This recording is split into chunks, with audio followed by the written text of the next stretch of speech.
Barakore muri aho, Yesu ashimwe. Ni Rusasira Emmanuel nanone, ndabakunda cyane. Iyi ni Elayon Mountain TV.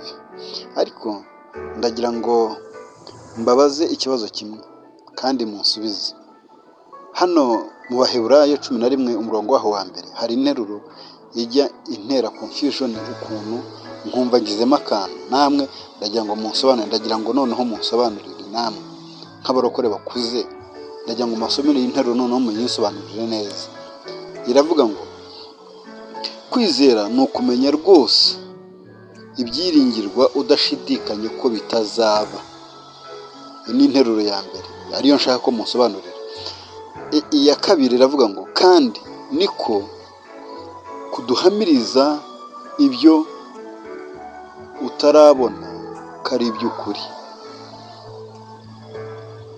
Kandi niko kuduhamiriza ko ibyo utarabona ari iby'ukuri. Iyo irumvikana pe, irumvikana. Kwizera kuguhamiriza ko ibyo utarabona byiza cyangwa wizereye ari iby'ukuri ko bizaba koko. Ariko haruguru ngo kwizera ni ukumenya rwose udashidikanya ko bitazaba. Musobanura aka kantu ko udashidikanya ko bitazaba.